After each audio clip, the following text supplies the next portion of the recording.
Tekken re-releases an old Tekken 6 character, Bob Richards. Bob tells the heartwarming story of an American white man who finds his competitive advantage by purposely pushing himself to obesity by means of his exclusive Trump steak-only diet.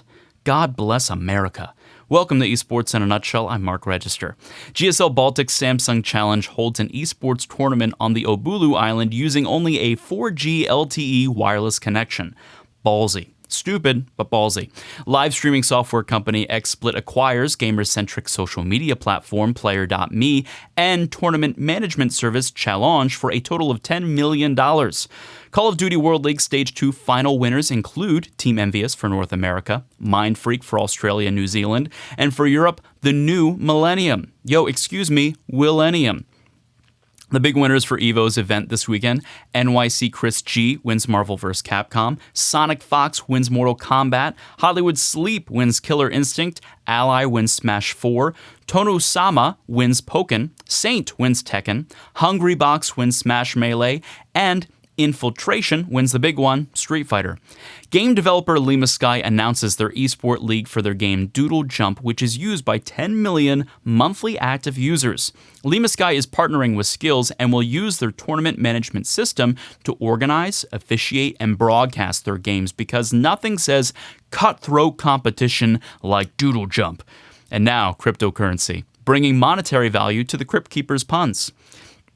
Last week, the Winklevoss twins, Bitcoin cryptocurrency company Gemini, invests in EchoFox. And this week, Breakout Gaming launches their Breakout PvP esports tournament platform using their Breakout chain payment system using the Breakout Coin blockchain cryptocurrency with plans to expand into becoming the entertainment hub for fantasy pro sports, esports, poker, casino, and game store.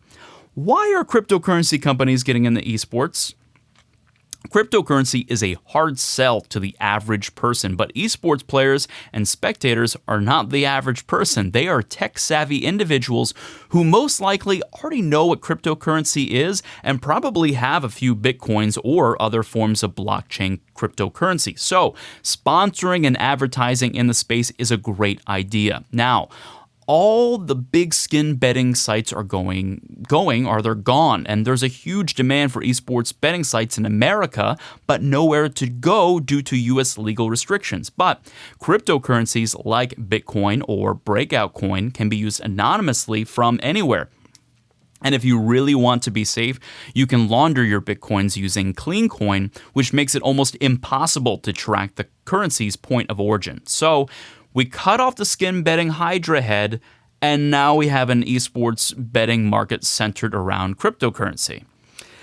And now the evolution of competitive gaming, because esports USO 2000 and late. Liga Nacional de Futebol Profissional Sport Association announced the launch of their esports league for 2017. EA's chief competitive officer, Peter Moore, says FIFA is their number one esports priority and will increase the frequency of FIFA tournaments and their prize pools. Bloomberg reports 3 NFL teams are considering signing EA's Madden esport players, essentially putting a 160-pound kid at the helm of leading 1.2 metric tons of force per 11-man team. And ESPN asks Bill Walton why he's into esports. He responds, quote, "My future is the business of sport, and this is what the business of sport is all about for all of our future. The demographics, the economics, the cool participants, the technology, the science, it's science, the engineering, the competition, the arts, the visual, everything on the screen, the mobile applications and the streaming compatibility with everything that's going on. We got to witness some of the greatest champions that I have ever been close to all day long." Bill said that. Bill continued to say, "I'm having the time of my life here. And I owe it all to esports." Is esports a niche industry or the next evolution of competitive sports? Esports is currently a niche industry that is assimilating itself into traditional sports. Resistance is futile. You will be assimilated. Competitive sports showcase naturally gifted individuals who devote their life to evolve into works of performing art in arenas pitted against each other in entertaining spectacled events. The 3 evolutionary steps are already in progress. Evolution Step 1, physical sport organizations housing esport players. There are already 8 football clubs with FIFA esports players, and the NFL will follow suit, which will increase their overall audience by joining both audiences. The second evolution step, esport games broadcasting alongside and intertwined with physical sport games. ESPN2 aired 18 hours of EVO last weekend. Expect more, a lot more. The third evolution step is what we talked about last week, a hybrid physical and electronic sport using augmented or virtual reality.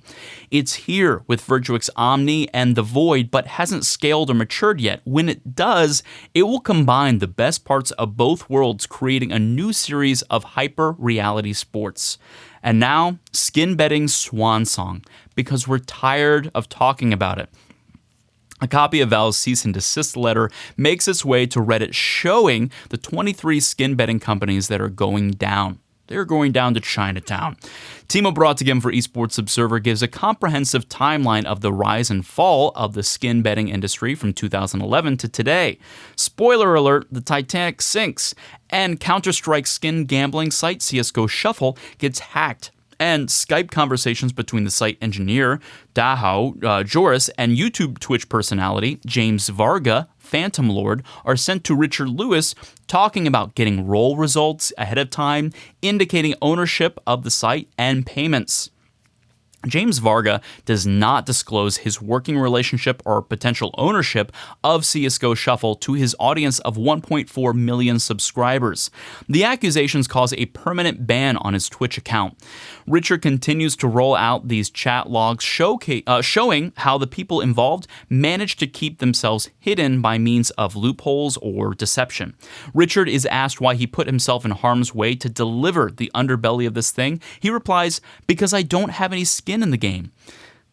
What allowed this dark gray marketplace to go on for 5 years, and will another scheme like this happen again in esports?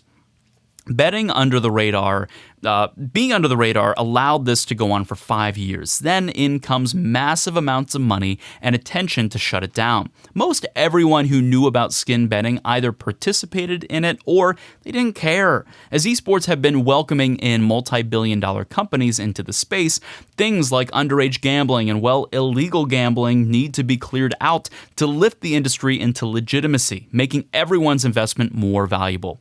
Leagues like FIFA are notoriously corrupt, but in esports you have a lot of incredibly intelligent problem-solving type people in the space that have the will and the way to investigate and out wrongdoers in the space. So honestly, this has the potential of being a relatively clean ecosystem as long as money keeps coming in and all the smart people don't leave. Please don't leave, smart people. Have a great weekend.